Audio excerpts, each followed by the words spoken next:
Well, good afternoon, everyone. My name is Mike McKirdy. I have the honour and privilege of being the president here at the Royal College of Physicians and Surgeons of Glasgow. And I'm delighted to see so many of you in the room here today. And also, as you'll know, we're being joined by a very significant audience online.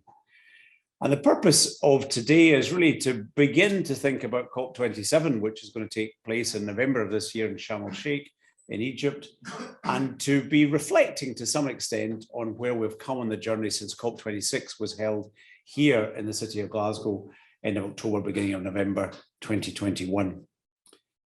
In this, the first year of my 3-year stint as being president here at the college, we are focusing on sustainability and climate change as our #1 issue. And the reason for that is really threefold. Firstly, there's the thinking around the impact that we know that climate change has on human health. And part of that is the existential crisis that there is, that climate change, if left unchecked, would make human existence extremely difficult. That's quite a difficult thought for most people to get their head around and doesn't really engage people terribly well. But if we think about the other impacts that we're having or we're seeing right now on air pollution and its impact on cardiovascular, respiratory and renal health, if we think about the food that we eat and the situation that we're facing with obesity and the consequent impact on human health and shortening life expectancy, as we're likely to see with a growing obese population, and the problem we have of food production and what that impact has on the climate.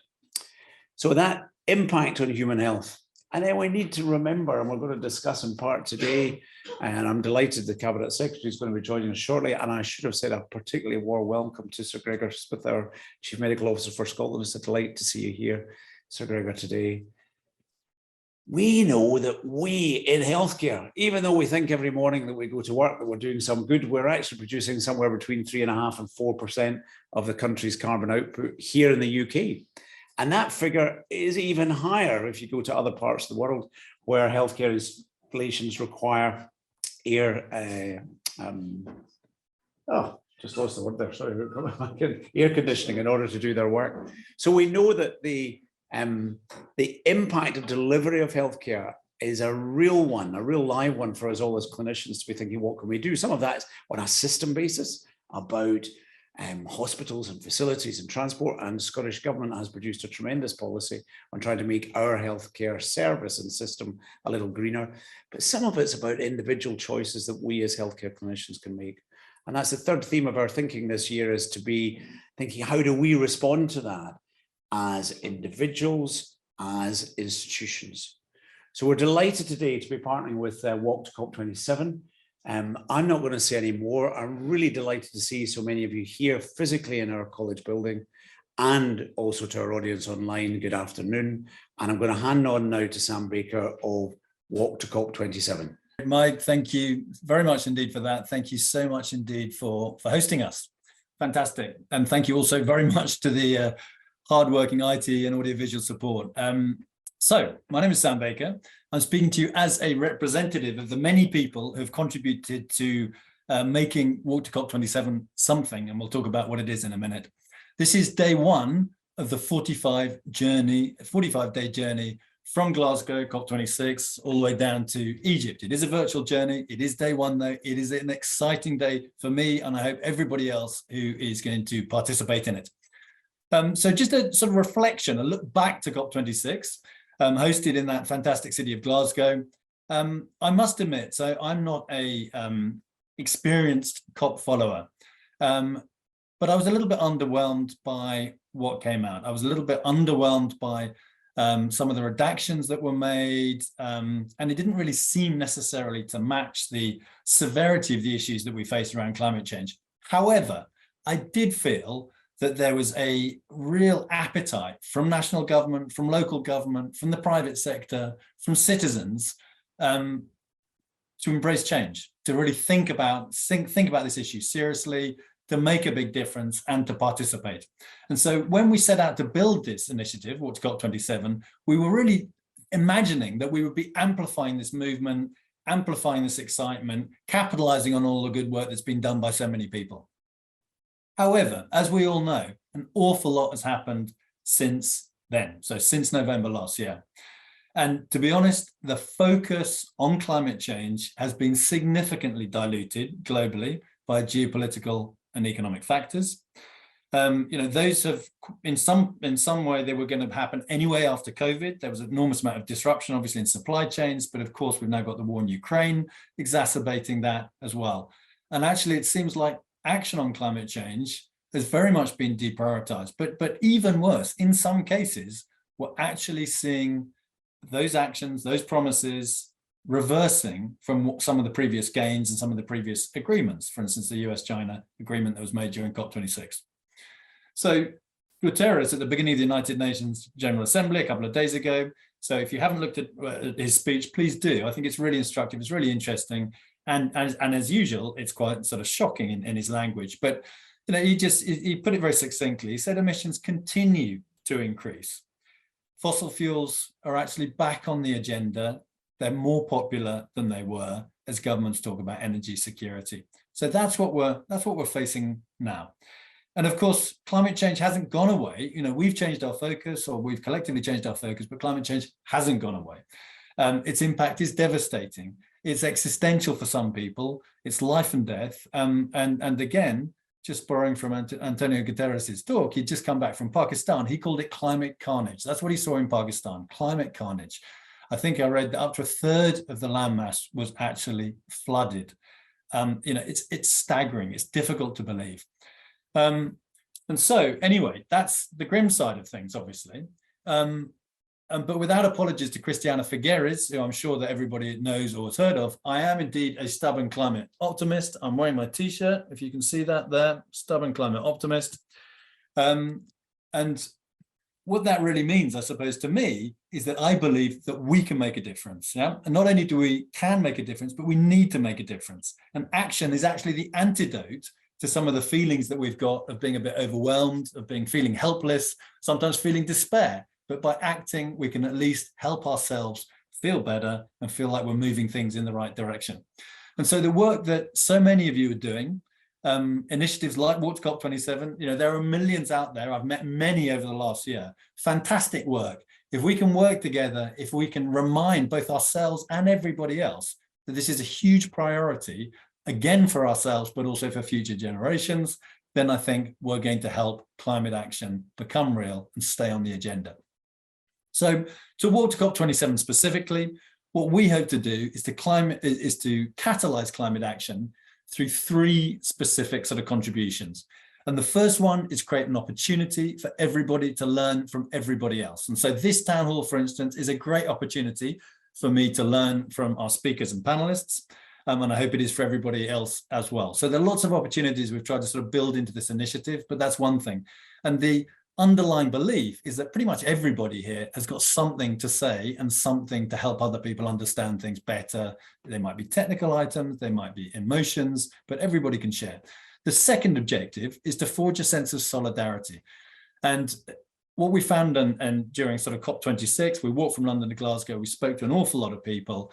There was a lot of people who understand the challenge, they're concerned about climate and climate change, but there tends to be a but when it comes to action. And the but takes many forms, but it could be somebody else's issue, or it could be, well, if it was that serious, somebody else would be doing something about it. And our second objective is really to try and create solidarity so we all feel that people, not just people like us, but people not like us, all sorts of people, everybody understands this is a big issue. And everybody also understands that this needs to be at the center of how we live and what we do. And if we can forge or help forge a little bit of that solidarity, we're going to move further, faster. And then the third objective is really simply connections. I really believe in connections. It's a precursor to collaboration. Collaboration is critical to actually resolving the climate crisis, but it's not going to happen if we don't know each other. And so that connections point is crucial. So I would ask everybody in the room, for instance, not to leave today without having made at least one new connection. And you can think about whether that's professional or personal, but something to do with climate. So please do. So that's what we're trying to achieve in Walk2COP27. In terms of the ways that we are engaging, or you can engage with our initiative, there are really three ways. So the first is a series of town hall meetings. So this being the first one, And those town hall meetings, they start in Scotland, they finish in Egypt. And the idea is to allow us to imagine this virtual journey through these different countries. In each town hall, we're asking local people to talk about local priorities, local climate challenges and responses.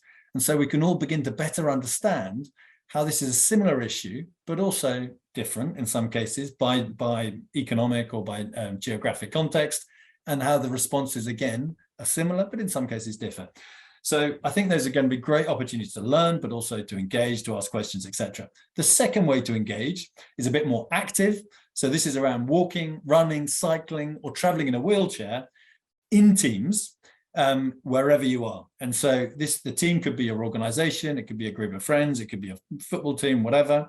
And those kilometers that are traveled will be translated into trees planted, and we will be doing that through the Jane Goodall Institute. So there is an app on the website. It'll hopefully be super clear how you actually do that, how you register. Please do if you haven't. And at the moment, we've been asking for registration since the 1st of September. Today is the first day that we kick off. You can actually walk, record it, and have trees planted. And so far, we have 122 teams. We have over 700 people, but we're looking for 10 times that number. So please think about registering, but also think about bringing your friends, your colleagues, your peers. And then finally, the third way to participate is if you have a perspective, an interesting climate perspective, and you think people could learn from that, please do consider leading what we're calling a Clubhouse session. So Clubhouse, some of you will be aware of, is an audio-only social media platform. Very simple, just like an extended phone call. On our website, we've got an inventory of 30 Clubhouse sessions where we've got participants offering to lead sessions on a variety of different climate-related topics. So if you do have a perspective, don't keep it to yourself. Please share it. Answer 8 simple questions asked on the website. I'll list it on our website. I'll set up the Clubhouse for you. I'll give you a bit of support if you need it. And it allows everybody, of course, to understand those great thoughts that you've got. So the website is an important part for all of this information. So that's www.walk2COP27 as numbers.com. Get on that, get in touch if there are any issues, and please participate. This is about mass participation, bringing us all together. And if we can get lots of people talking to each other, we're going to succeed in some shape or form. So turning to today's session, as I said, grateful, of course, to Mike and the college, very much so. Grateful to the moderators and the panelists who we will hear from in a minute. But before that, we have a recorded message from Humza Yousaf, the Scottish Cabinet Secretary for Health and Social Care. So thank you, Humza, for the time you spent on it. This is recorded, but it was recorded last night, so it's almost live. So we'll hear Humza first, and what we'll then do is get Jaime Cooke to just introduce himself, and then we'll hear from each of the panelists for the first panel, where we're discussing climate change challenges and responses in Scotland. After that, we'll get Elaine Mulcahy to introduce herself, and then move on to her panelists, and that panel is on the intersection between climate and health. And throughout this, whether you're online or whether you're in the room, please feel free to ask questions. If anybody asks more than 10, then obviously we'll initiate some crowd control, but we do really want to make this interactive. So please ask those questions, and we will try and accommodate those as we go through. So thank you. That's all from me for now, but let us now listen to Humza. Thank you for inviting me to give you the keynote speech today. Let me thank the organisers of Walk2COP27 for arranging this town hall meeting today. Let me also thank the Royal College for a really proactive role that they've played in engaging Scottish ministers very early around the NHS Scotland net zero targets. Let me also thank all of you, panel members and attendees alike, for participating today, because achieving the just and fair transition that's required to become a net zero nation is clearly only going to be possible as part of a national effort. It can't be limited just to government talking to ourselves. So talking about the challenges we face and how we can tackle them together is a vital part of our journey to becoming a net zero and climate ready nation. And we're delivering lasting action to secure a net zero and climate resilient future in a way that's fair and just to everyone. We're committed to a just transition to net zero, as you well know, by 2045, with an ambitious interim target of a 75% reduction in emissions by 2030. And our emissions are already down by well over 50%. Our updated climate change plan and adaptation programme set out a detailed and ambitious policy package, and our focus on delivering these while tackling the cost of living and energy crises too. Achieving these will involve some genuinely difficult decisions for Scotland, and no doubt for us as individuals. It will involve significant behaviour change, transforming all of our daily lives, and can only be achieved with the endorsement of and active engagement with the public. We cannot do this in our silos, as I say here in government. Our climate change public engagement strategy recognises this, and the step change in engagement needed to support a society-wide transformation. I was pleased, therefore, to hear that one of today's panels will focus on how best to engage Scotland's organisations and, crucially, our citizens in helping us deliver our ambitions. In 3 days, Scotland's Climate Week will begin. The Scottish Government initiative, Climate Week celebrates and showcases climate action, engaging businesses, organisations, the third sector and communities in Scotland's response to the global climate emergency. This year, its focus is to encourage the nation to come together in climate conversations right up and down the country. And those frank conversations, if I may put it that way, are really vital if we're going to work together to tackle these challenges, again, in a just and a fair way. And to be successful, those conversations, as I keep saying, have to go beyond government boundaries or institutional boundaries, right into the hearts of people's homes.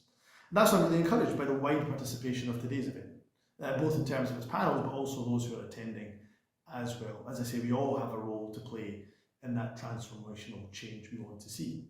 And it's only by working together that we can reduce our emissions, excuse me, and limit any further damage, creating a fair and thriving net zero nation by 2045.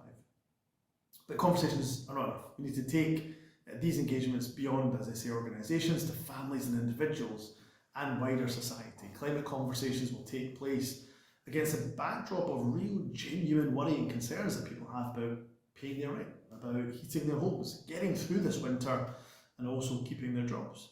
In addition, the global geopolitical situation we know shows no immediate signs of improvement.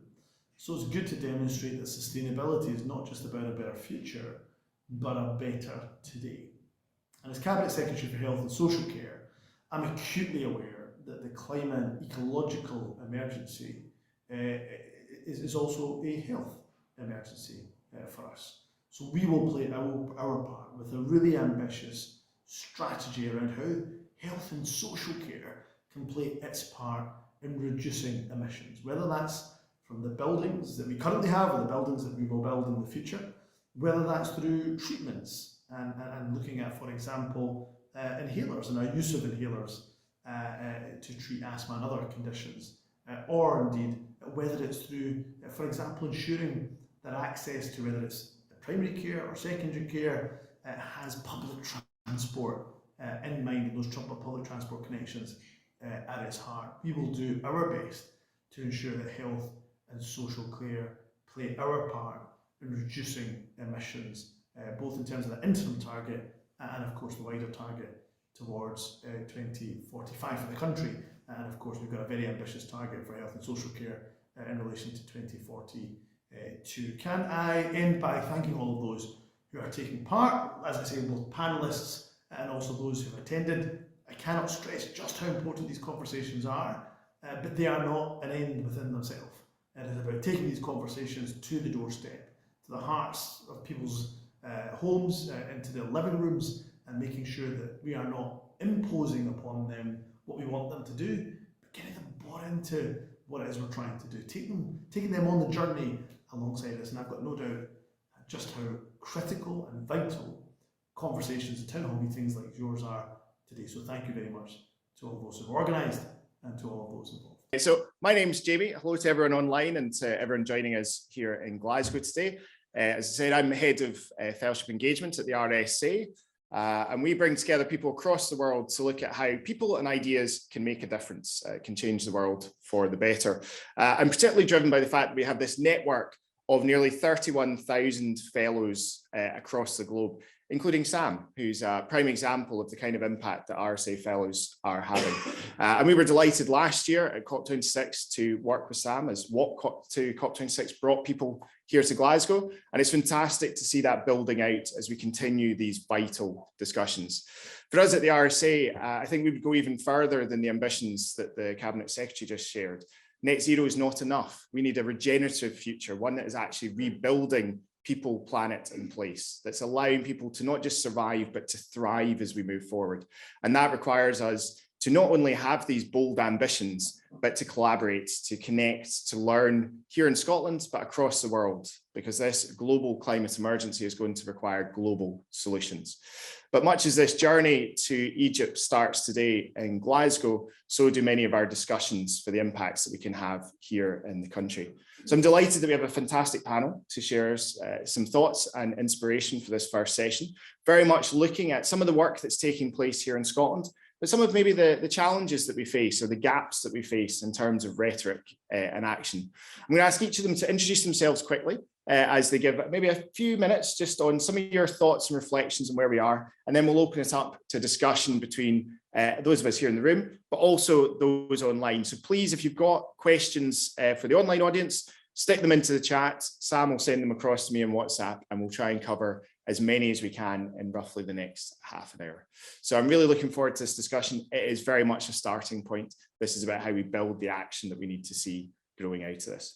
So I'm going to pass over to Gina first to kick us off. We'll work our way along the table, and then we'll open up to our discussions from there. Thanks. Great. Thank you very much, Jamie. Can you hear me online as well as in person? Good. Sound is good. Great. Hi, everybody. I'm Gina Hanrahan. I am the Head of Policy and Advocacy at WWF Scotland. So many of you will probably know us from our conservation work around the world globally. We're one of the world's biggest environmental organizations working to protect people and nature all around the world. But what a lot of people don't know, I suppose, is that we also do a huge amount of advocacy focused work. So here in Scotland, we are a small team, but an impactful advocacy team working on some of the kind of biggest policy issues relating to climate change and the natural environment that we face in Scotland, whether that's the heat transition, which Dave will talk a little bit about. We work a lot on agriculture and land use, on marine protection, and a whole range of other different topics that relate to the climate transition we face. We have been instrumental to securing the very ambitious pieces of legislation that now frame the Scottish response to climate change, the original Climate Change Act and the 2019 update to that act, which set in law our 2045 net zero target for Scotland and our incredibly stretching target for 2030, 75% emissions reductions, which will involve us halving our emissions again over the next decade. So there's a huge challenge ahead of us, a really, really critical decade that we face. It was really, I think it was lovely to hear Mike speaking at the very beginning. It's fantastic to see how much this agenda has become integrated, I suppose, into kind of the way we think about other issues, other social issues like health or poverty. For many years, working on climate change and environment felt very, very siloed, like we were plowing a furrow and that people weren't necessarily joining the dots, however much we tried to amplify the message that this was an existential crisis. But I think increasingly in latter years, and whether that's because we're seeing really, really profound impacts abroad as well as at home now, but people are beginning to wake up, more than beginning. I think most of the public have got it, and a lot of organizations, I think, are really kind of taking on the climate challenge with gusto, and that's fantastic to see. I suppose it feels like a really weird point in time in terms of climate change. Sam talked about the momentum that was generated by COP and then the loss of momentum perhaps over the last year. In some ways, we have never been at a better point for solving the climate crisis. We have, by and large, all the tools that we need. We know the solutions involves many, many different types of solutions, and there is no silver bullet. But in terms of technology and pace of growth and all that, we're really, really well placed to make progress. What we're facing, of course, is a huge range of interrelated crises, whether that's, you know, the grip of global petrostates and the geopolitical landscape, whether that's, you know, profound energy cost crisis interacting with a crisis of poverty in the UK, acting on the climate crisis can help us to kind of solve all of these different interrelated crises. So I suppose it's frustrating to see a little bit of a step back from acting on this, and particularly in the UK, it feels very obvious what we need to do in order to drive forward action. Just I think we'll go into it a little bit more depth, but I would differentiate between Scotland and the UK in that respect. But yeah, I suppose, you know, we know what we need to do. It's a huge and frightening topic, but we have the tools. The stakes have never been higher. 3.5 billion people globally are at very high risk from the effects of climate change, as the latest IPCC report showed us. And we only have to open our eyes to see whether that's in Pakistan or Puerto Rico, or the Loire running dry, or the Yangtze running dry, the effects of this in our daily lives, including here in Scotland. So really looking forward to the chat. Yeah, so hello everybody, I'm Jaime Toney. I'm a professor at the University of Glasgow in Environmental and Climate Science, and I also direct the Centre for Sustainable Solutions. Our vision at the Centre for Sustainable Solutions is to enable individuals, communities, and organizations to take action towards just and sustainable future.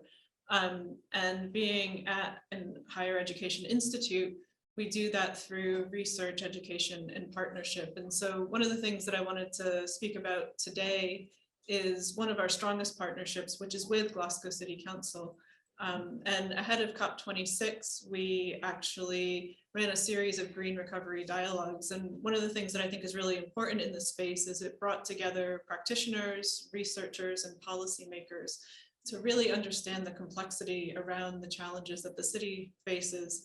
And I know in light of COP26, we're looking across Scotland, we're looking across the world, we're looking at global climate change, but it's also really important to make sure we're having place-based approaches. And so that's what we've been trying to understand and work with the city on, is to really understand the challenges that they face and how we take urgent action.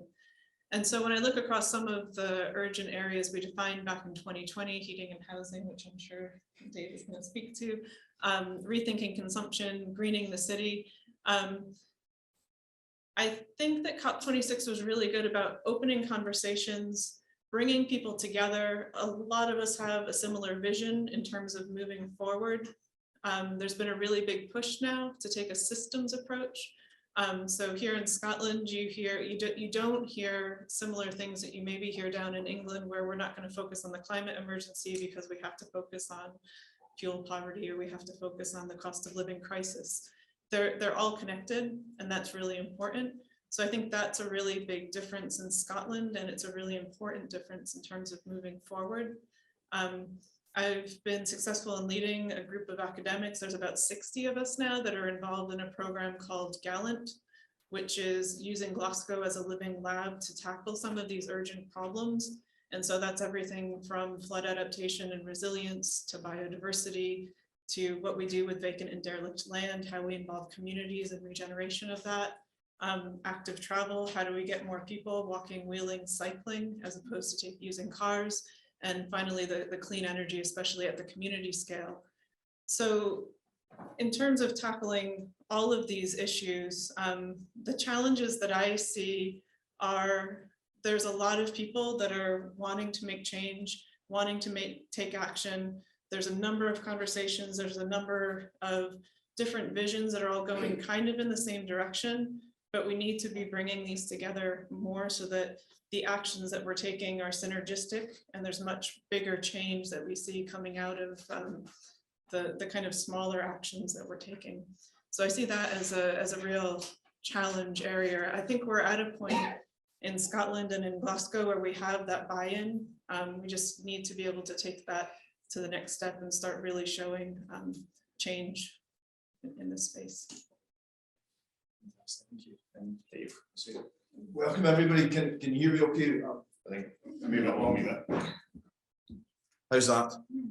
Super. Thumbs up from the back. Nice to see you all. Some I know from pre-COVID, some I've only seen on telly. So nice to be here. And those that I don't know, please say hello afterwards.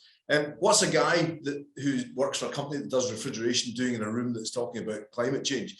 We've long been established in clean cooling as using natural working fluids rather than CFCs back in the beginning. We've long been established in energy efficiency, which is really important. It's about 15% of the UK's electricity is used for cooling, so we've got to use it really well. 1852, Lord Kelvin gave a lecture at the University of Glasgow when it was still sited up at the High Street in Glasgow about heat pumps or heat engines. And he also talked about mechanical refrigeration. At the time, we were importing blocks of ice from Norway and Boston, of all places, and these were being shipped around the world, packed with sawdust into sailing vessels.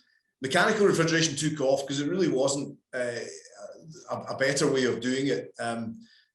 Heat pumps didn't. Now we're all talking about heat pumps. They're even talked about in the Daily Mail these days, which is quite something. But what do they actually mean for us? And why are we interested in what is our business doing in this? About 50% of the gas that the UK imports is for heating. And that's an out-of-date number, about £40 billion. It's probably 3 times that now.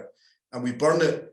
And what we create is warmth for homes, which of course is very important. And we create air pollution. And that's why there's a really good synergy with the introduction from Mike earlier. So what have we done about this as a business? About 14 years ago, we were asked to do a large heat pump for a city in Norway who have a fjord, a saltwater fjord, and instead of burning gas, which Norway has lots of, and they're very clever, they sell it to other people and then get very rich from that. So there's some economics in this story as well. But what they asked us to do was to do a large heat pump where we grab heat out of this chilly seawater, this fjord, which is only about 8 degrees, which is round about the same temperature as the River Clyde, and I'll come on to that in a second. But they use that through this big fridge, this heat pump. So they cool one bit down. That energy doesn't get destroyed. It moves to another place, which is the top end of the system, the warm end. And you have to put some work in, which is electricity in their case, but you get 3 times as much heat out from this device as the electricity you put in. So if you're harnessing local energy from wind farms, for example, as is the case across Scotland, you can get 3 times as much heat without having to burn stuff, without having to import stuff. And you create jobs along the way, which is part of this green recovery as well. So we did that, and then things went a little bit stodgy and a bit quiet. It's really proving quite hard to get this message across in the UK, and we've done some great work with WWF over the years. But this idea of you don't have to burn stuff just to heat a building to 21 degrees is a really tough sell. But we're slowly getting there. And then the Scottish government got behind the thing, and the UK government were pretty good, and the European Commission were pretty good as well. And we did a project down in Clyde Bank called Queen's Quay. It's on the site of the former John Brown shipyard. And so we're now taking heat out the River Clyde in Clyde Bank and delivering heat to any of the buildings that are connected to this. Now, why bother? In case it wasn't obvious, it's a low carbon solution, it's a low emission solution. But with Scotland's relatively well defined energy mix being much more about renewables and much less about burning, it's over 90% less carbon footprint than burning gas. And that's a really terrific result. The thing about heat pumps is they're quite confusing because you get big buildings, you get small buildings, and you get small heat pumps for individual houses. And that's something I'm not an expert on. I've got one and I'm happy to chat to anybody after it. But for big cities, which is where the big consumption of gas is, and the universities and the hospitals and so on, we're not going to do them with little white boxes that sit outside your back door. We're going to have to do chunky heat pumps. And that's what we do. And there's enough heat in the River Clyde to heat all of Glasgow. There's the Firth of Forth in Edinburgh. There's the North Sea in Aberdeen. You can see the picture here. We don't have to burn stuff just to heat things up. Now, it's not easy. If it was, it would be far much more progressed than it is. And part of the problem is actually the policy. We've got a situation where we can make electricity now in a wind turbine for 5 pence per kilowatt hour of electricity. And yet us as consumers of electricity are probably now paying 30 to 50 pence per kilowatt hour. That gap, that difference is policy. And we've got some negative policy that we have to unravel. And it's beginning to happen in the policy space, but it's not happening fast enough. And what it needs is everybody to be aware of my final thing where I started. We shouldn't be burning stuff just to heat spaces up.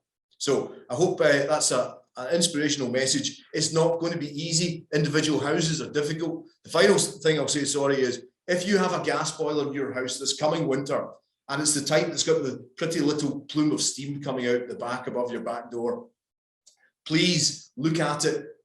Google it and YouTube. There's a dial on that for the temperature of the hot water that goes round the radiators in your property. It should be in the middle-ish. The heating engineers turn it up full. And that means you're using 10% more gas than you probably should be. So if nothing else between now and March, please look at the little dial, find the YouTube clips on flow temperature from gas boilers and turn it down a bit. If nothing else, you'll be about 10% better off, although you'll be about probably 90% worse off with the way the gas price is at the moment. So I'm sorry, I can't fix that. My name's not Harry Potter, but I'm pleased to speak to any of you afterwards on the topic of heating. Fantastic, thank you.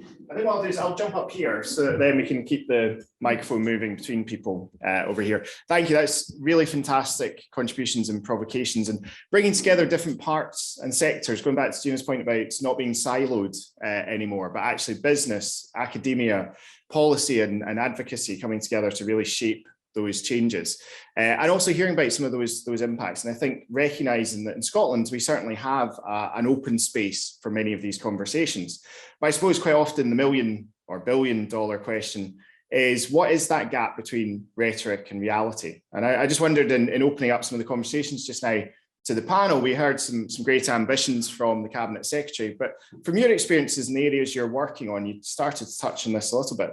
Where are we on that dial between rhetoric and reality? Are we moving fast enough? Are we seeing big gaps? Or is actually some of what's being said not matching up with the policy and the actions that are coming out of it? So just open up to whoever wants to reflect on that first. I can just say from a Glasgow perspective and point of view, they've hired a green economy manager who started a little over a year ago. And he's done the calculations to look at how much it'll actually cost to get to net zero by 2030. And the estimates are around £30 billion. So that's an area that we haven't really touched on that much, but it's very clear that the changes that need to happen are going to need to be financed in some way. And the private or the public sector isn't going to have all of the resource they need in order to bring this transition about. So there's also a challenge, and I don't know if you want me to bring more challenges, but there's also a challenge, and there's also a gap as to how do we pay for what we know needs to happen by 2030 if we are to achieve, net zero or climate neutrality. Can we just, about a language issue, can we stop talking about the cost of these things and start talking about the investment of these things? It's a really, I'm sorry to stop your flow because they were great presentations, but we keep talking about the cost of making things better. I think all of us need to have a great responsibility to use language better in terms of an investment, because this is what it is. Otherwise, we'll get people talking about the language of trade-offs, and this is not about trade-offs. This is about survival. Thank you. No, thank you. What I was gonna come back to is that there needs to be a blending of public and private investment in order to make this actually happen. Thanks. Well, I do think it's an opportunity, and not just in terms of the cost and where it's going to come from is the pension funds. I wish the government would stop trying to put money into things and start writing policy that allows private investment to get into things. In terms of the heating component, it's the only bit I can really speak of. It's a colossal opportunity to create jobs and investment. It's a colossal opportunity to then create tax revenue from progressive assets. We've got all this stuff in the ground that some people are desperately keen to keep a hold of, such as the gas network. It's not a good bet. We'd be far better using the pension funds to invest building new infrastructure that's going to last us the next 50 and 100 years. So I see the opportunity of it. Personally, I think I think what the gentleman's alluding to is the cost of doing nothing is going to be far more than the cost of doing something. I don't actually see it as being a cost of doing something. I think it will be self-generating in terms of the revenue that's needed. And the pension funds have to put your pension somewhere. They can't just keep it hidden under the mattress. They have to invest it in stuff. So they invest it in stuff that creates jobs, it creates taxes, that keeps all the good stuff in the economy right, that gets paid for, whether that's education or healthcare or whatever. That is a progressive thing. So I'm absolutely on board with this is an opportunity. It is not a threat. How do we go about doing that? It's all about policy. It's bits of paper in government, and they're not complicated. We only need two things to repeat what we've done in Clyde, across Glasgow, Edinburgh, Newcastle, wherever you want to think of. The first is buildings have to be obligated to connect. We've got a crazy situation down at Clyde where the pipes for district heating that's 90% lower carbon go past the college, and the college are saying, I'm not really sure we'll connect to this just yet because there's not a line in the budget. It's just not acceptable. It's somebody has to bang some heads together, get that done. The second thing is about the economics of it. And we, as I said earlier, but I'll repeat it because it's a key bit, we are making electricity cheaper than we've ever made before. And we're then adding all these layers of cost on top of it. So the electrification, which is the jargon word of heat pumps, is harder and harder every year. When I got into this 14 years ago, electricity was roughly 3 times the cost of gas. And now it's about 5 times the cost of gas. How does anybody possibly think that we're going to decarbonize and move away from gas if we're hell-bent on keeping gas cheap and electricity is getting more expensive? It's the wrong way of looking at it. We should be making electricity cheap for people that want to use it the right way and stop burning stuff. I hope that aligns to what you're saying, because I completely agree with you. Thanks.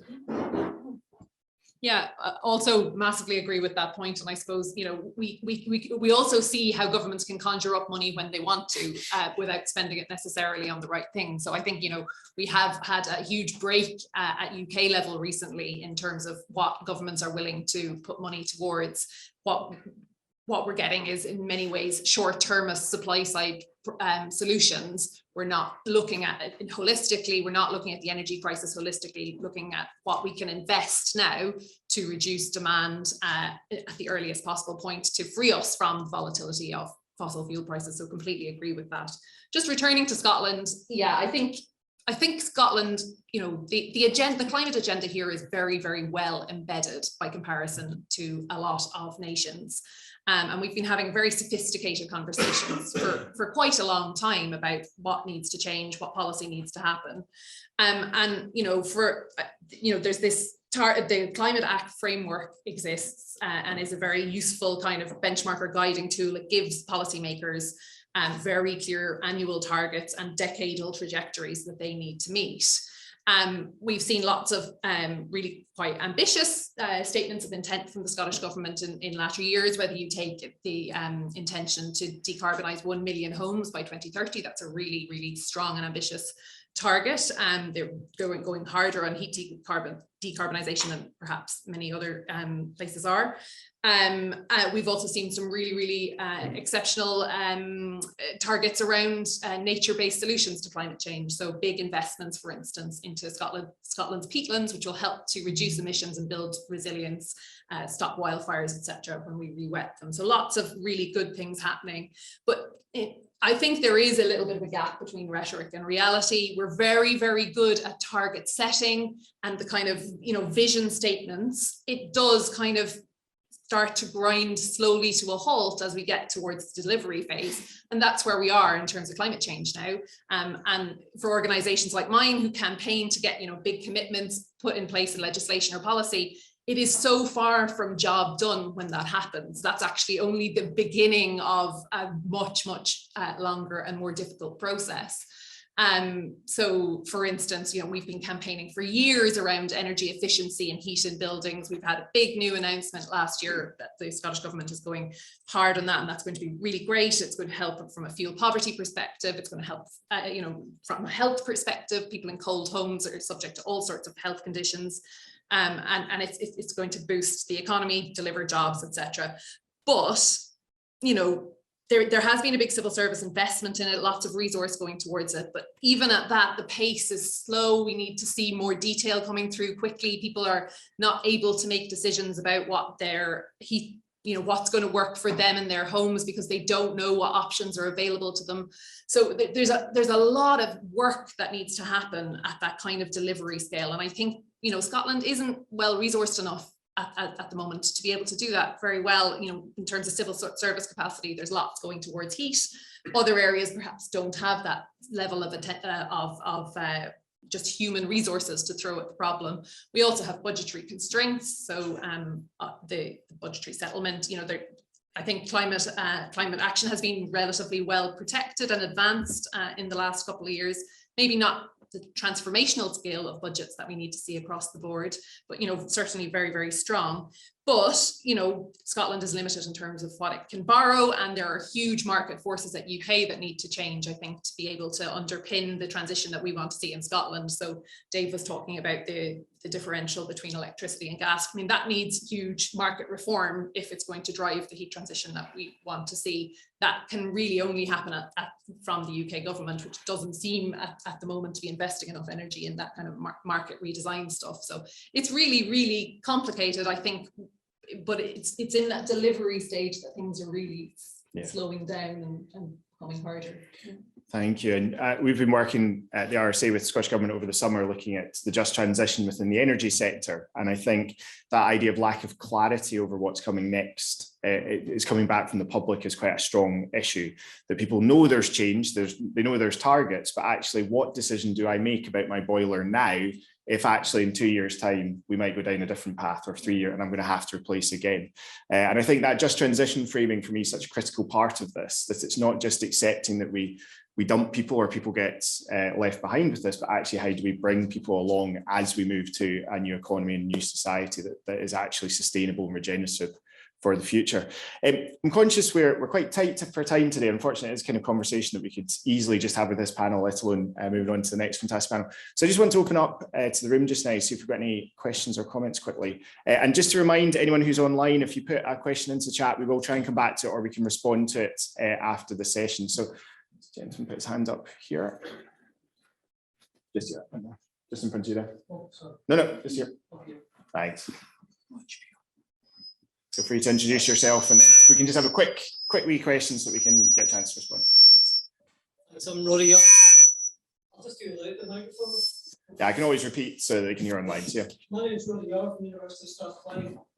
To your point about just transition, does the panel think that the Scottish Government should enable every community in Scotland to carry out its own energy and indeed climate audit to determine what natural and physical resources it's got within its own community area to help it to decarbonise?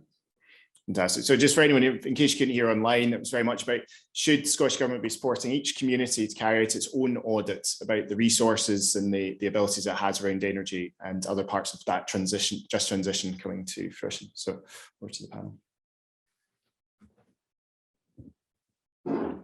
I can start out by saying there is a new placemaking policy out that allows communities to define themselves as a community and decide how they want to move forward. I know at the moment, Glasgow City Council then provides those communities with the kind of maps and things of what they see as resources in their particular place. But I don't know how much information goes to them about the potential energy resources and things like that. So I think there's a step that's been in the right direction, but those community engagements take a long time to build, and getting that understanding to the communities of how they would take that information forward.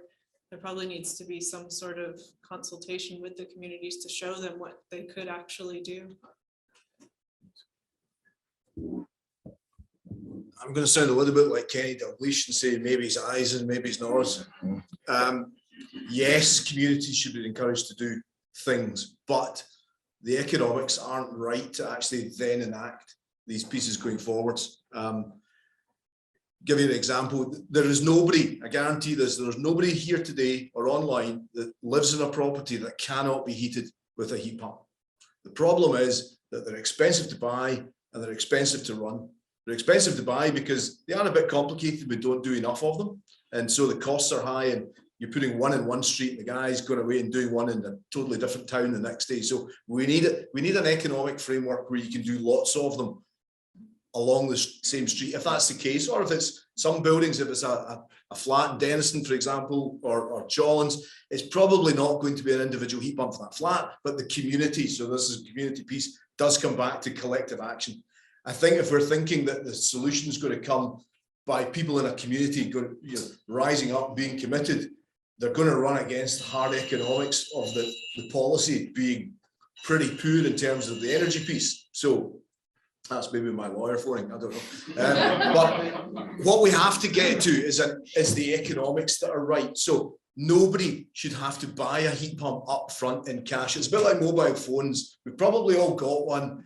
Not that many people go out and buy them in cash up front. We need a pay-as-you-go business model. And that comes back to the economics of it. And the economics come back to the policy around energy pricing. So whether it's Scottish Power or E.ON, whoever your energy supplier is, they should be offering you a heat pump free that you can then use over a period of time and pay for it on a monthly basis. Or if it's in a, the city centre, district heating should be going in, but it's not economically viable because of the policy. So I think it's good to see people do stuff in communities, and communities are all different. It doesn't matter whether it's a collection of houses in the outskirts of a city or the city centre. They're all different. The types of people doing it and living in them are all different as well, and some might be more inclined and less inclined. But we have to make it so that the economics are pushing this. Not a lot happens in life unless somebody's making money out of it. So we have to think about the pension funds, think about what gets them out there.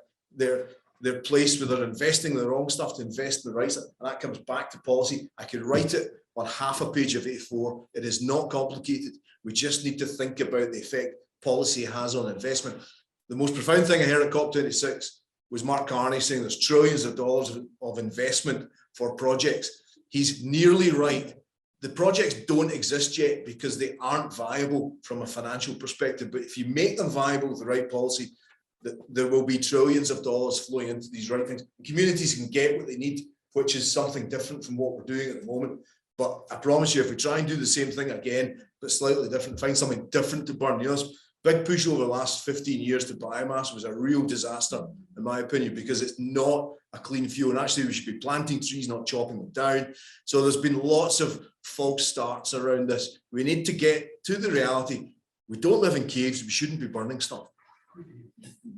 So we'll take a last point from Gina, and then I'm afraid we'll have to wrap up and move on to the next bit. I'll pass you, Gina. Yeah, I think it's a really interesting question. I agree with everything that's already been said. I think there's a dynamic between bottom up and top down that has to happen in terms of decarbonisation, and the just transition means that this can't be done to people. They need to be able to buy into it. They need to see themselves in it. It has to be something that works at a community level for them. But they have to be able to take decisions within a really clear framework. And I think there have been steps towards certainly more local decision making and regional decision making in Scotland. Some of those have been really good.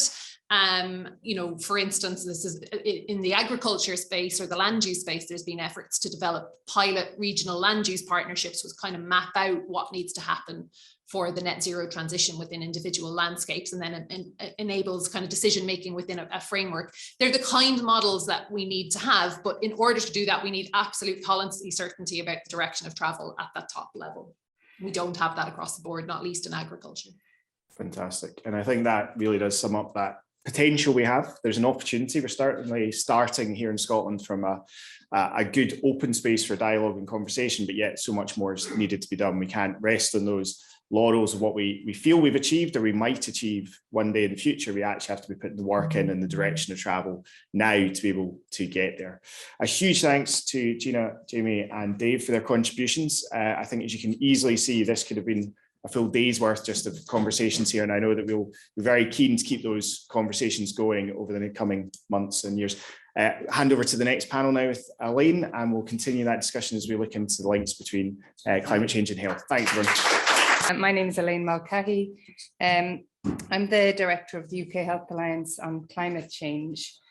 For those who aren't aware of the UKHACC Alliance, we're an organisation, an alliance of UK health organisations, all with a common aim to advocate for just responses to the climate crisis, and also to promote the responses that flow from the actions that flow from those responses. The vision of the UK Health Alliance on Climate Change is for a sustainable, just, healthy world. And it sounds very simple. It sounds like it should be a given. It shouldn't be something we need to ask for, but it's millions of miles away from where we are. This is where we found ourselves. We don't have a just, sustainable, healthy world. We're very far away from that.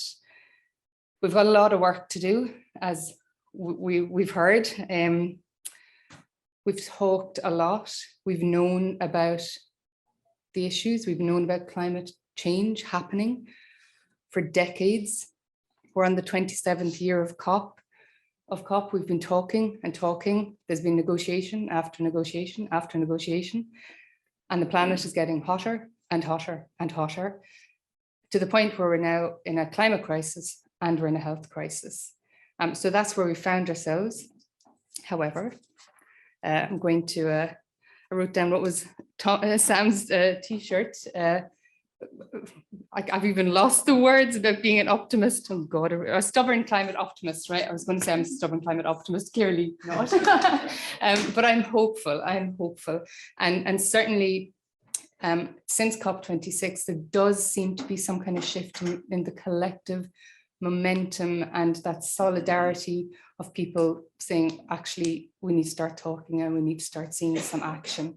So thank you so much to Sam Baker for organising this. I've met Sam quite a few times online, and he's done a tremendous amount of work behind the scenes to get this off the ground. So massive well done to Sam, and absolute honour for me and a pleasure to be moderating the panel today with such a great group of speakers here. I think is India Hamilton online? Can we get India on the screen?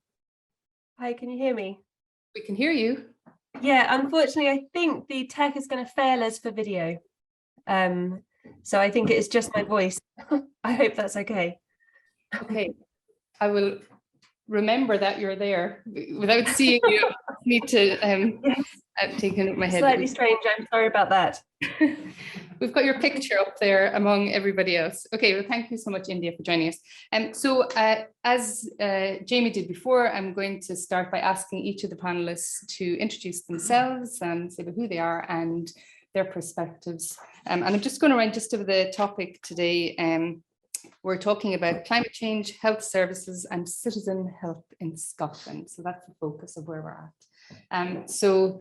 I'll just go in. Well, I was going to go alphabetical order, but we had John Burns. So Martin, do you want to go first?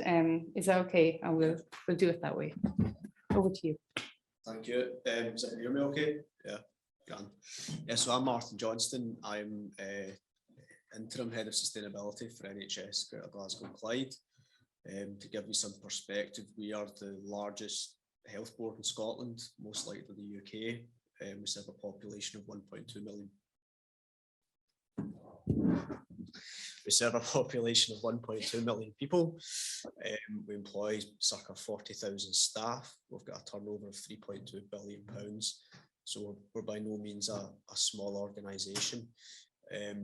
We constitute about 9 large acute sites, and there's various different directorates within the organisation. So I'm based within the Estates Facilities Directorate, and within that portfolio, there's lots of key facets that are relevant to sustainability, particularly procurement, capital projects, facilities management, waste management, energy.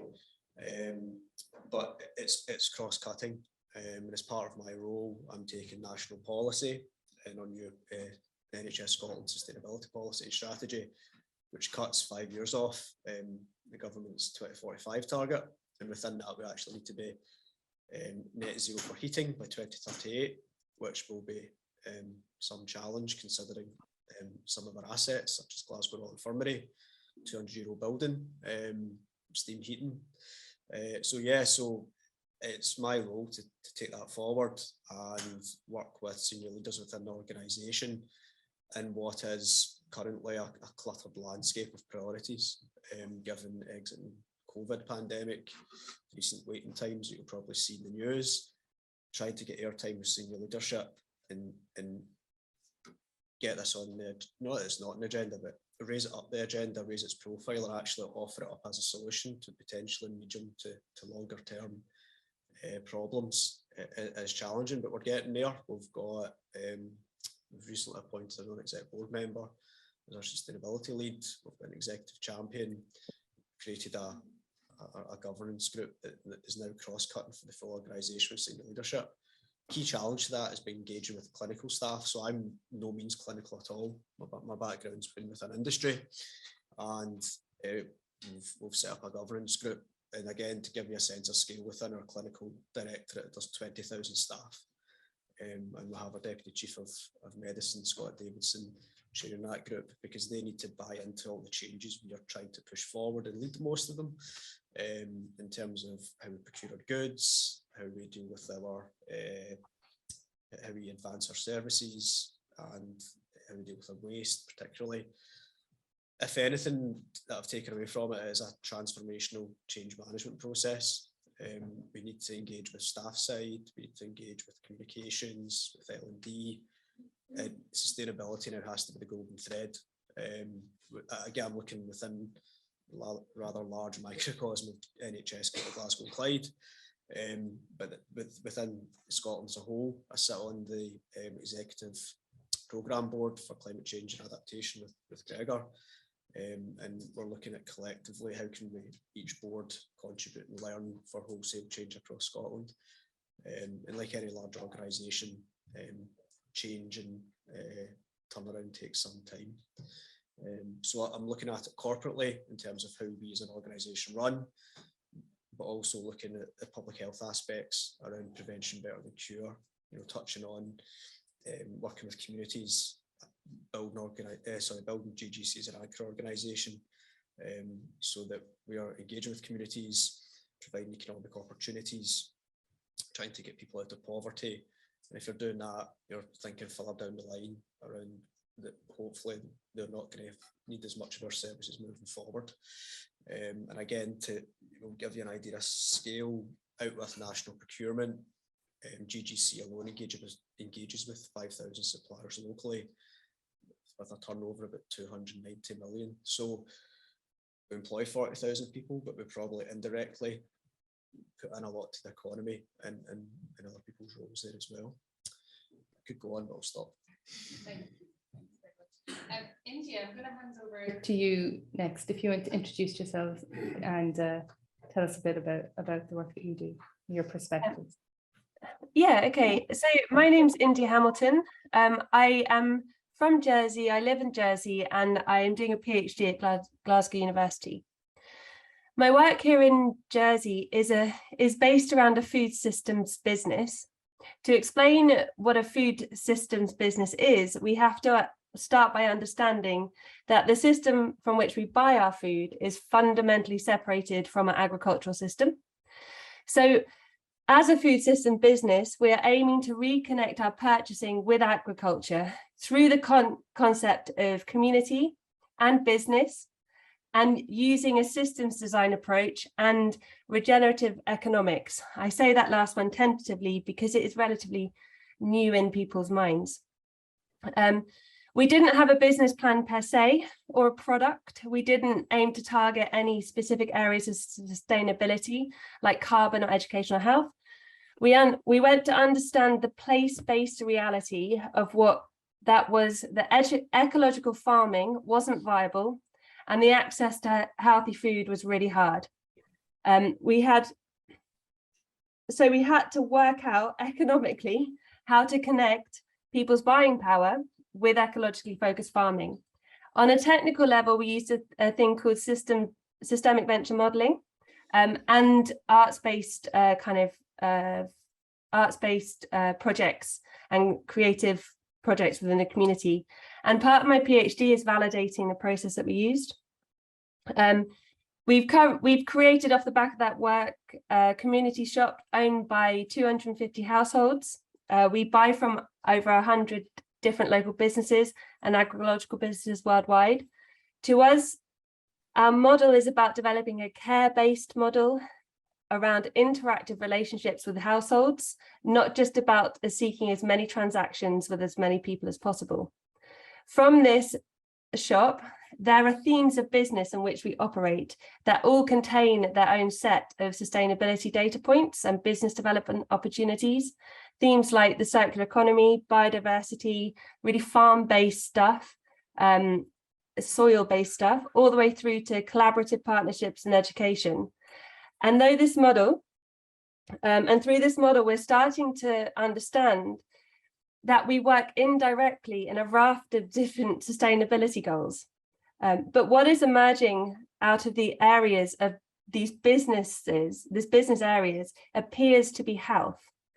Nobody in our core team are health experts, but what we do in the shop is spend a lot of time building relationships and connections in communities and between members of communities where different forms of knowledge and experience exist.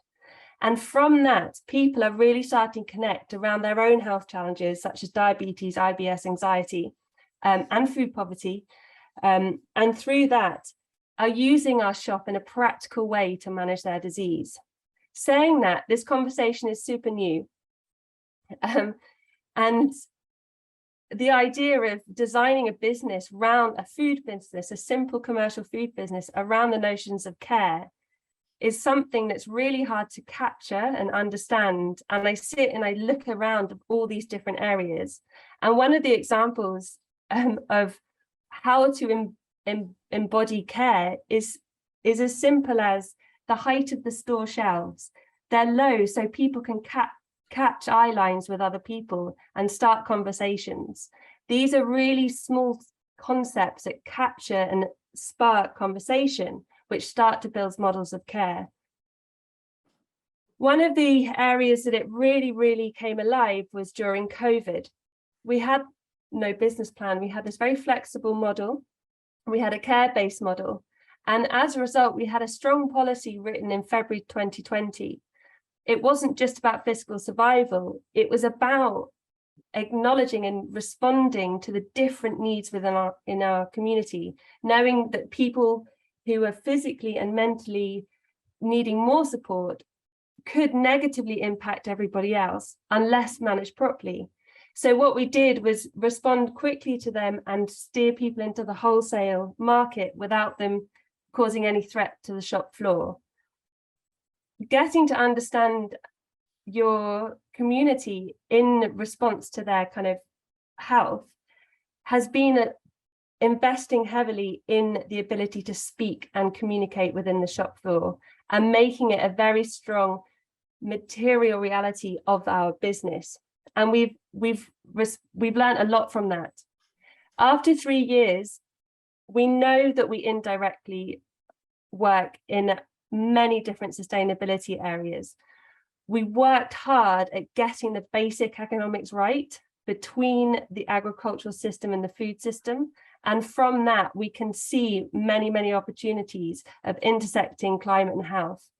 And it's really exciting just to open these conversations to become relevant in health conversations. Thank you. Thanks, India. Rhiannon, I'm going to hand over to yourself. Thank you. Is that fine? That's good. Okay, cool. So hi everyone, my name's Rhiannon. I'm a final year med student and a climate and health justice activist. And normally my role in these panels is to say lots of political and economic things and make everyone uncomfortable. So if you feel uncomfortable, don't worry, it's good for you. So what I'm going to be talking a little bit about today is the notion that climate and health can be something that we work on as this separate bubble, like, oh, I have this like interest in climate and health, rather than climate and health absolutely, in order to have any sense of effectiveness at all, has to be part of the multiplicity of struggles against inequality and injustice, because it's the same policies, the same industries, the same ideologies, which are destroying people's health as well as driving the climate crisis. So if we look at like neoliberalism, it says privatize the NHS, let sewage companies dump sewage into all our rivers, increase everyone's energy bills, give the corporations tax cuts, then we don't have any money to invest in the climate crisis. If we look at like racism in the UK, it says, yeah, let's put the most polluting industries near communities of colour, let's put them near working class communities, and then let's make sure that the police have plenty of power to crack down on those communities and to crack down on climate protesters as well. Let's like give the fossil fuel companies everything they want, even though they intend on letting literally thousands of people freeze in their homes this winter. And I'm kind of surprised that this has not come up yet today, that the UK government has announced that it wants to drill every single drop of North Sea oil and gas. Like if we're talking about climate action in the UK and not talking about the fact that the UK is still actively expanding fossil fuels, we maybe might have our kind of eyes on the wrong ball a little bit. And then kind of when we think about where we are, yeah, lots of people are talking about climate. That doesn't necessarily mean that we're making progress. When we look at where we are politically in terms of a massive surge in the far right over the last few years, including in the UK and including in our new government, They have no qualms that this is the same project. Climate denialism, like hatred of migrants, cracking down on protesters, corporate tax cuts, cracking down on protesters, these are all part of the same program. And what we seem to be struggling with in the climate and health community is recognizing, okay, we need to be part of the opposite program. We need to be part of a progressive political struggle centered on putting the needs of people and planet above profit, because that's what we're up against, right? We're up against a very coordinated, very deliberate plan. And I think the idea that governments aren't doing anything is a really toxic phrase. So if we look at the UK, they are absolutely doing things, and they are expanding the production of oil and gas. You know, so like we can talk about net zero 2050 or we like, but then we look at what the UK is doing. And I think when we talk about in the global picture, I've just spent the summer doing border violence work in Greece and other parts of European borders. There is like very much a plan to deal with the climate crisis, and the plan is to build a border fortress Europe, right? And so like this is where we need to be, like, I think, a little bit more realistic with ourselves about the political nature of this moment and the political nature of what is going to be required to actually achieve the climate action that we want. And I think we can't talk as people, like speaking as myself as like a white person based in the global north, we can't talk about the climate crisis without talking about colonialism. And I think any conversation about the climate crisis which does not talk about colonialism is leaving out the major factors which caused the climate crisis. So when we talk about the colonial dimensions of the climate crisis, we can talk about how like the countries who were exploited by colonialism are the same countries who contributed absolutely basically nothing to the climate crisis and are now going to be the ones who are most impacted by it. But we can also talk about the ideology which drives colonialism and drives our current economic system, which is the exploitation of people and exploitation of nature is necessary for some imaginary economic growth, which will somehow in the future bring benefits to everyone while undermining literally all of the life systems that we require to live on. And I think when we talk about climate action in the UK, like we have to make loss and damage and reparations like a central part of climate action in the UK, because like this is not going to be done unless we have a justice focused movement who can say like this is absolutely essential. And I think when we think about ecological collapse and the economic systems that we're living on, it's so important, because otherwise you get kind of everyday people think, oh yeah, you want to take away like my car, you know, you want to like make my life harder for me, rather than joining the dots and saying, no, okay, we live under a system where profit is put above the well-being of people. That system exploits many people, majority of those people in the global south, but also in the UK, and say that there is not a resource scarcity, right? Because there's not enough money, we don't have enough water, we don't have enough food, but rather thinking about, okay, it's not that there's not enough resources, it's that those resources are being hoarded, marketized and privatized, which means that fundamentally, most people don't have access to the things that they need to be healthy, right? We're talking about like food, water, community, safe climate. You know, these are all things which we shouldn't have to be arguing for, like, oh, there's not enough resources for that. There's not enough resources for people to have this. So focusing on the political and economic dimensions of the climate crisis is not just the right thing to do because it's just, but it's also an essential part of making sure that we can like move beyond the toxic narratives of like the climate crisis is a sacrifice. The climate crisis involves like tackling the climate crisis involves giving up things, rather than saying, okay, actually the climate crisis, tackling the climate crisis is a huge opportunity to move away from a system which demands exploitation. But what we're looking at the moment is solutions which perpetuate that system. So we're looking at like trading, okay, we're going to run our cars on lithium instead of oil, and we'll keep murdering indigenous communities who get in the way of the mining companies who want that lithium, right? Or we're saying, okay, we're going to have net zero. So we're going to have like imaginary carbon capture and land grabs across like huge amounts of Africa and Latin America to miraculously draw down that carbon. So, and that's, it kind of sounds, I mean, that's kind of, don't mean to sound doomy, because it's not, right? Because actually, when we look at the intersections of health and climate, a lot of the time we look at sustainable healthcare systems. And I think that is a huge disservice to the potential of this space, because the question of health and climate is, okay, what would it be like to build a healthy, just and ecological society where everyone had access to the resources that they need to be healthy?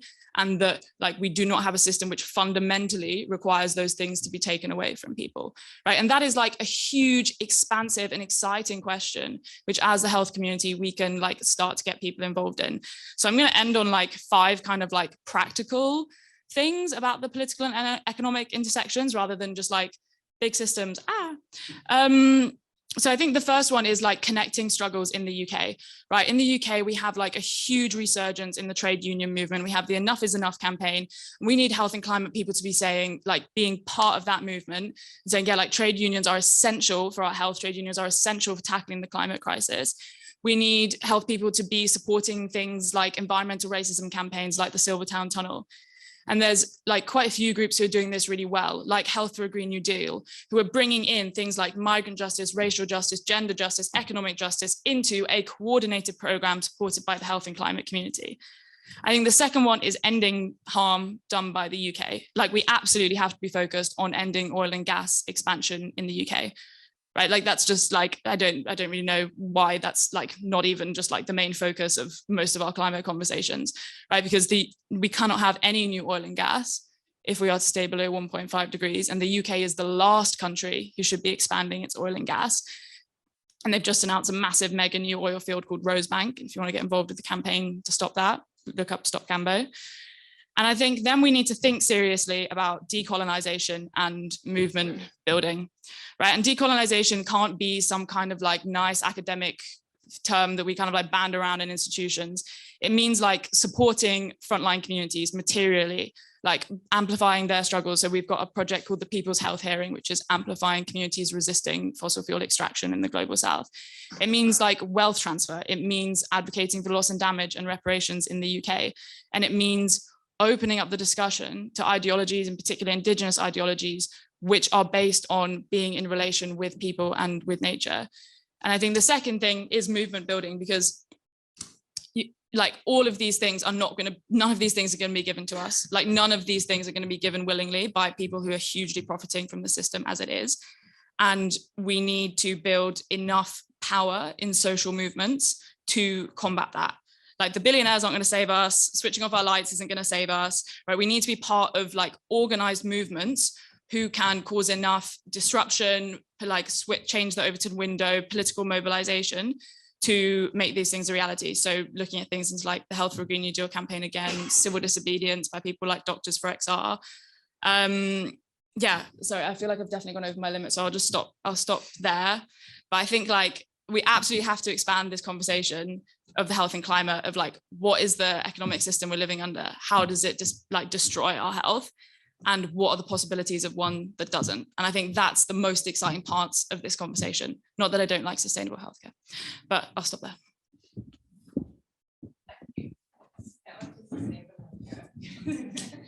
So I'm going to pass on to Sir Gregor, Chief Medical Officer, Scotland. So Elaine, thanks. And just, a couple of words of thanks before we start. First of all, to you and to the college, to Mike, for hosting a day like this. It's really important that we have this conversation.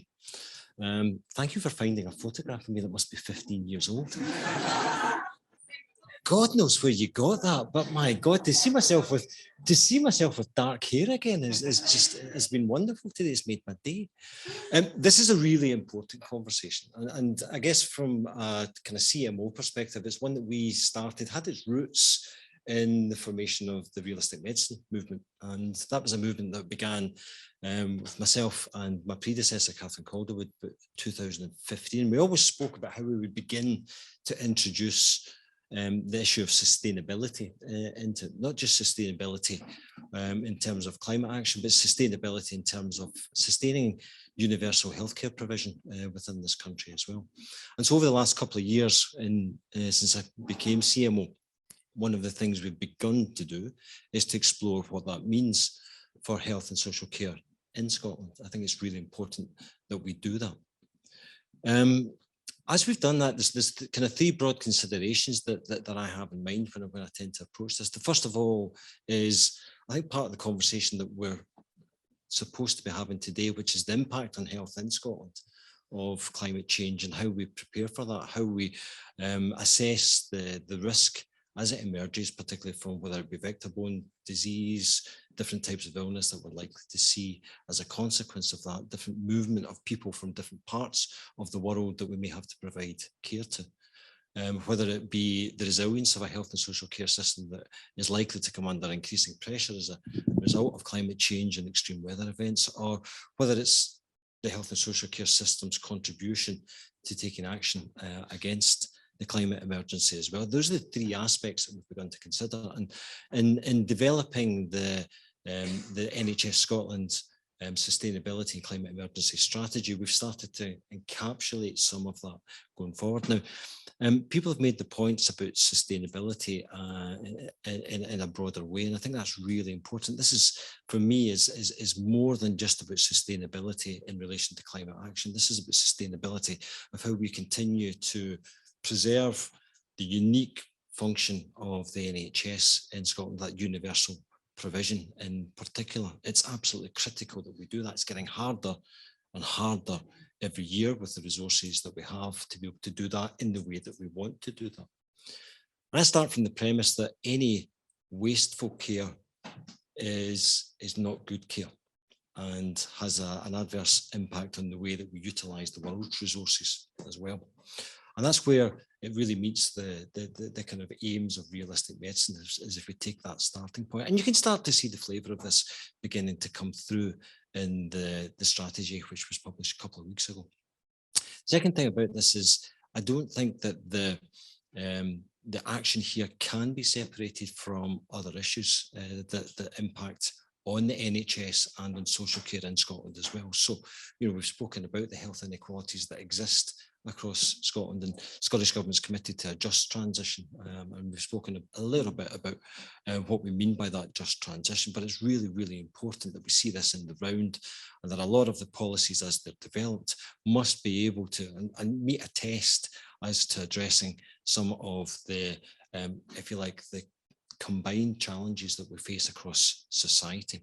And I think the NHS, again, is in a unique position where it can assist communities. We heard the question earlier on about what's communities' roles in this. I think communities are a critical part of this, and the way that we, the NHS and the social care movement within Scotland, or organisations within Scotland, interact with communities becomes a really important part of how you develop this response.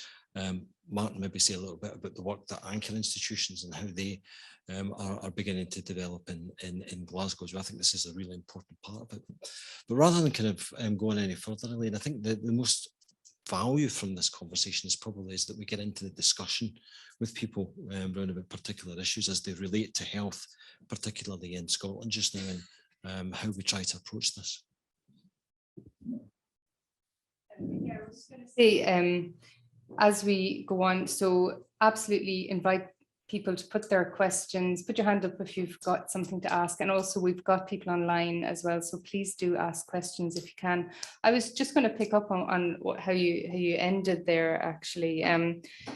Just in terms of, the focus of Walk to COP27 is about, or this Walk to COP27 is about collaboration and solidarity and getting people together from different walks of life to talk about how, from the learning that we've got and the different things that we're doing, how we can get together and learn from each other and do collaborations and do it, with that community-minded approach. So just picking up on some of what we've heard from the panelists today, question I'm going to put to the panel first is, we've heard about the plans of NHS Greater Glasgow and Clyde. It's got that huge number of people that it serves in Glasgow. It's the biggest health board biggest network in Western Europe. Is that right? The hospital in Queen Elizabeth. 40,000 staff working there. And we also know the huge inequalities and life expectancy gap that exists within Glasgow itself.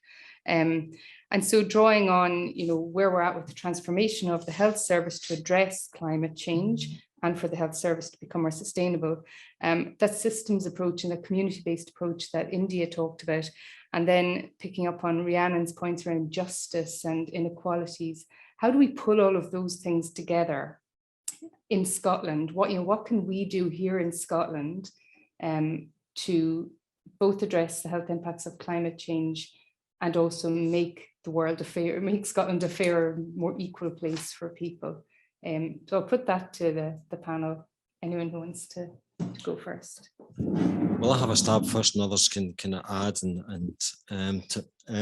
so I think it's really important. So first of all change, all improvement starts with relationships. That's the position that I come from. And if you can develop trusting relationships, then you begin to make change happen. Part of that trust is understanding the perspective of others and seeing it from their viewpoint as well. So it's about entering into these conversations with a completely open mind, ready to learn, but ready to shift your own position if you hear something as well. And connecting with others becomes really important in that context. Where I see the CMO's role in all of this, well, I think one of the things that I can offer in this is convening power. I can bring people together. I can enable and facilitate conversations, sometimes from people who wouldn't normally come together. And that's exactly what the colleges can offer in that respect as well.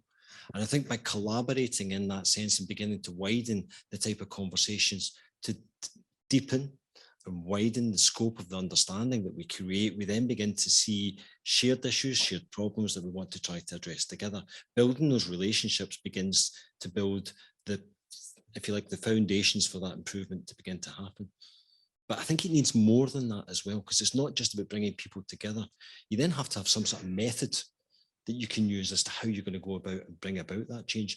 And there's lots of different ways that you can do that. There's proven, you know, in Scotland, we've got such a wonderful history of the use of improvement science in healthcare and the way that we've approached patient safety over the years. And, you know, falling back and on some of the learning of that, we can begin to look at how formal collaborative approaches using improvement science can bring about change and make that happen. But at the essence of it, Elaine, for me, it's about building that shared understanding, recognition of where people, often from very disparate and distant kind of viewpoints, can actually begin to find touch points they can work together in this. Because, you know, somebody said to me earlier on, if it's just Brownian motion, where people are being busy and trying to make change happen without that coordination, we're not going to make the impacts in the times that in the timescales that we would want to make that happen. And as I say, it's not just about professionals working together, it has to involve the communities as well.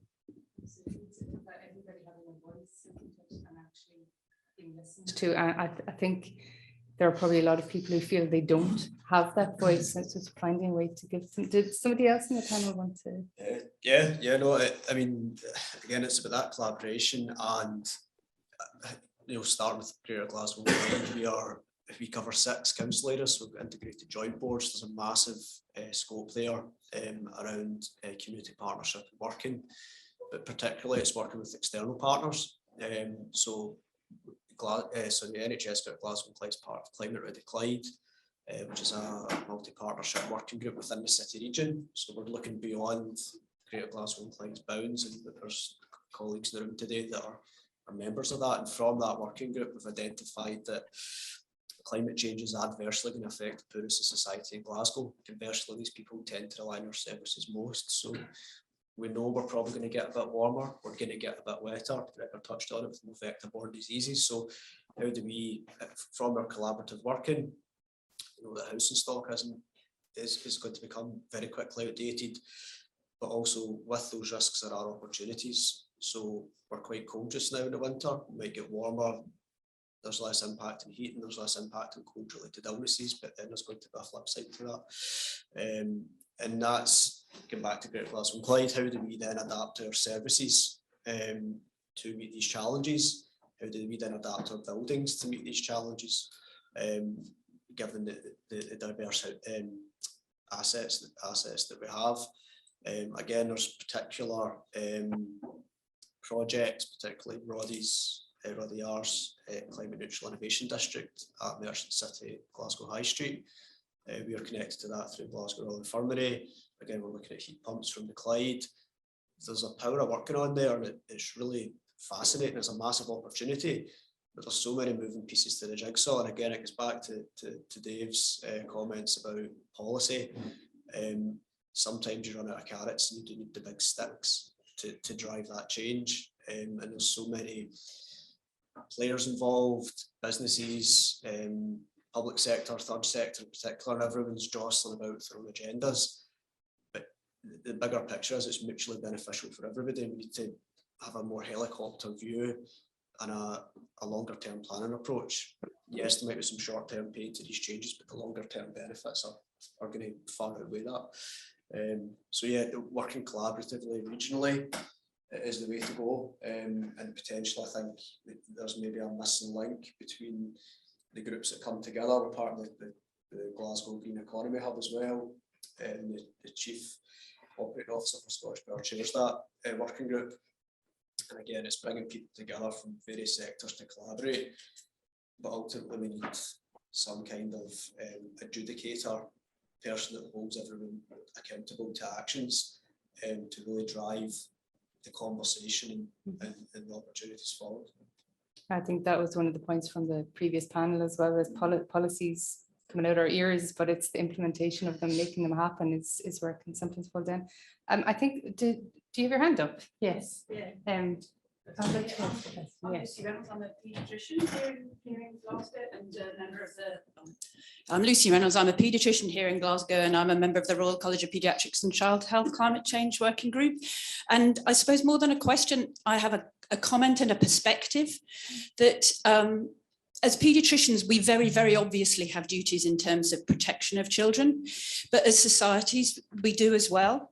So that in Scotland, the UN Convention on the Rights of the Child is now incorporated into Scots law. We've had policies in the past with names like it's everybody's job to make sure I'm all right, or Scotland, the best place in the world for children to grow up. And you can see across the world how, okay, in Scotland and in the UK, children aren't being drowned or burned or starved or displaced because of climate change, but children are already being physically and emotionally damaged by the impacts of some of the factors that are contributing to climate change, and in the long term will be very, very, very much more impacted. But already Ella Kissy Deborah, the little girl down in London who air pollution was named by the coroner as one of the contributors towards her death from asthma, but it's not just respiratory and cardiovascular things. Air pollution contributes to low birth weight, contributes to prematurity, and if you have those adverse birth outcomes right at the beginning, that impacts on your whole life course. And also on the emotional side, what I specialize in is child development and disability, and the commercial exploitation that we as a society put on our children so that they're brought up as consumers from the very beginning. That's been well evidenced by UNICEF reports that this culture inequality and the culture of materialism and consumerism mixed in with the inequality has led to us sometimes being right at the bottom of well-being tables, child well-being tables. But it's also, I see children that kids with autism with a specific special interest, their interests are driven by these commercial pressures, which are kids having one boy 400 little plastic models of different Batman figures that will eventually just go to landfill, whereas if I wish I could be prescribing nature-based solutions. I wish I could be driving children's interests into things that are much more constructive for their well-being and their future life, but also less damaging to the planet and better for their families, and reduction in child poverty and so on. So it's just, bringing in that child perspective as one of the ways that we can be framing these arguments. And I know Martin and others are doing all they can, but still, for us in the community, yes, I'm cycling about town, but every day around Glasgow, you've got physiotherapists, OT, speech and language therapists, driving from school to school, from home to home, from nursery to nursery, burning fossil fuels, polluting the air whilst they're trying to help children in other ways. Can I just...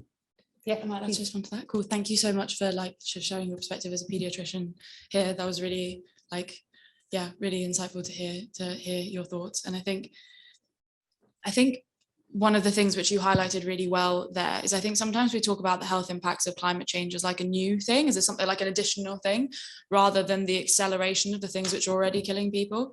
So like for the vast majority for a lot of people, yes, it's going to look like displacement, like, yes, it's going to look like disasters, but actually the slow violence of increased pollution, increased inequality, like lower incomes, that is what's going to be like kind of the cornerstone for a lot of people's experiences of health and climate. And I think bringing it back to, yeah, like what you were saying about air pollution and stuff like that, it's so important to make those links and say, okay, look, the climate crisis is the result of industries which have never cared about children. You know, like that. So if we take the fossil fuel industry or the fast fashion industry, it has like hugely negative health impacts from the like very start of the industry, from its marketing practices to like child labor to, like you said, like consumerism in places like the UK. So it's saying, okay, yeah, the emissions are here, and then everything else leading up to that is also terrible for us as well. And so solutions which address only the emissions part of that equation are not going to address like many of the things you were saying, like things like air pollution, like consumerism, like individualism. And I think one thing in particular about kind of the individualism and materialism aspect of what you were saying that really strikes me is that in a society where like profit and material and wealth accumulation are the goal, like wealth itself is also kind of a trap and like a false wealth, right? Like if you look at people like Jeff Bezos, richest man in the world, you have to be like, the amount that you have to decide you don't care about anybody else in the world to hoard that much wealth, right, is like sad and lonely and like incredibly like ridiculous. Like I wouldn't want to be there. Do you know what I mean? So like we can acknowledge that like wealth inequality is horrific, right, and has horrific impacts and like very, very material impacts. But also the wealth that we are told to want, the wealth that we are told will bring us happiness is also fake, right? Because like you can't really be healthy and happy if your neighbor's starving or like in like the midst of ecological collapse. And this comes from an ideology which views humans as superior to nature and some humans as superior to others, right? So therefore you can be happy whilst other people are exploited, or you can be happy in the middle of ecological collapse. And I think like looking towards philosophies which like teach us something different is a really, really powerful place to start. And yeah, just thanks for sharing that as well. Thank you. I was going to go to India. I just want to make one, just there's a really kind of small practical point that came to mind when you spoke about social prescribing, because we're doing some work on another project, but actually social prescribing would be fantastic, but you need to have the green space to, you know, prescribe people to be able to go to, and that's where the link between the town planning and councils links in with the health services to make it all work. So when one is prescribing one thing, the facility is there and the other to do. It's a real practical example. Yes, but Glasgow actually does very well. Yes. Yeah. India, I'm going to hand over to you, and then we're going to have one more question because we are getting on time. So India, I'll give you that question if you're there. Thanks. Just obviously I don't work in Scotland and Glasgow. I have done in the past, but my work is in Jersey. Jersey is 100,000 people. It's a very different place to be working. But I'm a part of an ecological concept where nature, people, and health are part of our materiality. I work with farmers who aren't even acknowledged by the policymakers, the industry. They're not registered. If you type into platforms at Oxford University, type in the words that the farming they represent, the words don't even get recognised. So 35 out of 38 of growers aren't recorded on any element of government kind of information, rural economy, things like that, and especially biodiversity data. Yet working in those fringes and in those marginalized groups and reimagining spaces on the periphery, some real innovation is happening around ecological thinking and sort of bringing these more complex ideas together. What then becomes super difficult is starting to bring them out into the bigger kind of ways of thinking. So I kind of ask, I was on a conversation yesterday about the future of farming in Jersey, and what is so difficult is we're not believable yet. We're too small. This system which tackles all these things is just a unique place where certain people are involved. So a regenerative way of looking at it is there are emerging ideas, there are green shoots, but they need nurturing. Life is based on the conditions of how you nurture new life and new ideas. Letting go of the kind of framings that are talked about that we need to say goodbye to can really start to happen when we take this horizon framework and nurture new ideas that sit in the fringes. And they are abundant in Scotland. They are abundant in nooks and crannies and all these places that are emerging across the from Fife all the way to Locavore in Glasgow. So yeah, it's about looking and supporting. I'm going to hand over to Elaine, Sam. I'm sorry. I'm sorry. Can I come back in just about the social prescribing aspects and sustainable prescribing pathways? Because I think they're really important. And it's one of the things that we've spoken quite a bit about in realistic medicine. And if you look across Scotland just now, there is variable use of those type of pathways. Now, I've been involved in a piece of work with Nature Scot for, must be 5 years now, in terms of Scotland's natural health service and how we begin to develop green health partnerships.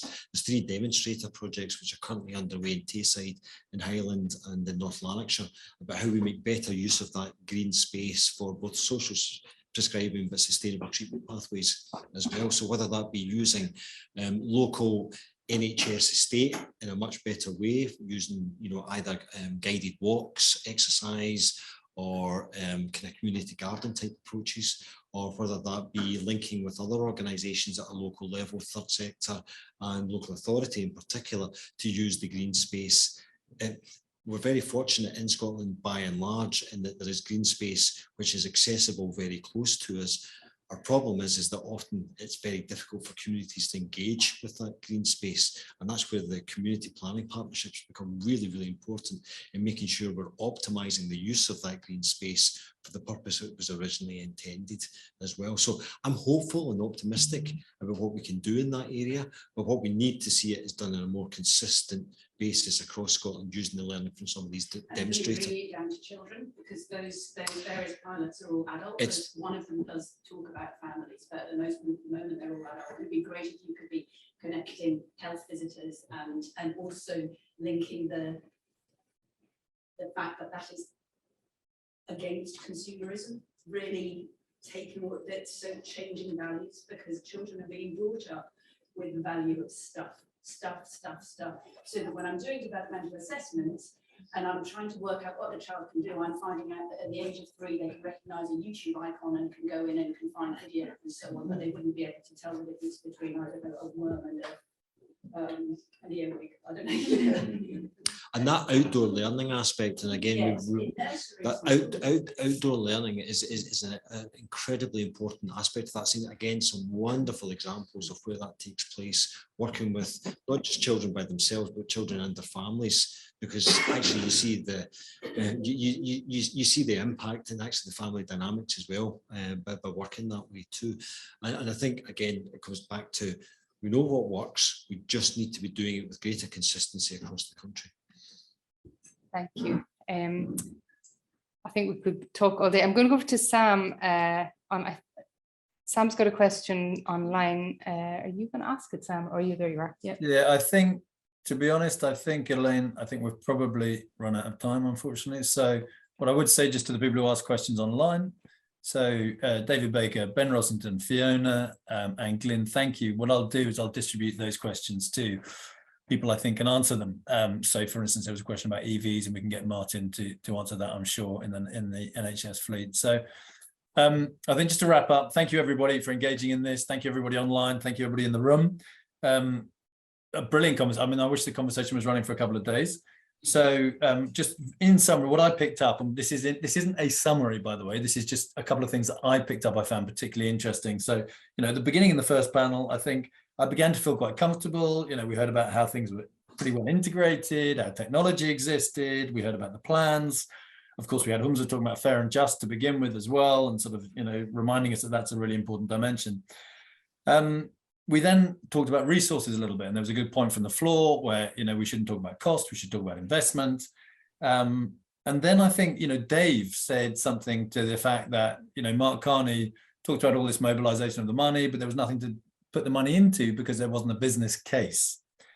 And that really, I suppose, probably in all of us sort of opened up the sort of big question, which is, okay, well, if that's stopping us investing in things that we need, even if there isn't a business case, then there's a big issue. And I think we then probably opened up the opportunity to have that conversation that Rhiannon brought in, which was, you know, do we or don't we? I mean, or sorry, she was very clear, we don't, but, you know, we might be, some of us might be wondering, do we or don't we have a system which can actually support the change that is necessary to put in, or we actually in competition with that system, in which case, of course, we need to change it. So I think some very profound things to think about. And just one of the interventions on the Q&A was, how can we do some of the things that, you know, Rhiannon was saying that we absolutely need to. And by the way, Rhiannon also talked about sort of the integration and the need to sort of look across all the different systems, but do that with a way that doesn't polarize us on political lines, because we know that that certainly in the short term is a recipe for, you know, stasis and just a great deal of pain. And we've seen that both in the UK, but obviously also in the US, etc. And then just to sort of come back to some of the quick things at the end. I mean, certainly Greg, Martin, you emphasized it, but so did others. So this was, you know, collaboration, relationships, interaction, and also with a sort of sense of a local, the importance of being local. And obviously that's something, India, you talked to as well. So really exploring what perhaps in a slightly softer way to sort of revolution, was exploring how, you know, local interactions could actually be the seed of some of the things that we're really looking for and we want. And just I'd like us to remember one word to end on, which I think is a hugely optimistic word. India used the word abundant. And I think if we can recognize that we have things at our disposal which are genuinely abundant, then I think we are at least part of the way there to thinking about the transition and the transformation that we know is needed. So just to wrap up, thank you very much indeed, everybody. Please go onto our website, please register, please participate, and ask some really hard and interesting questions at the next town hall. Thank you.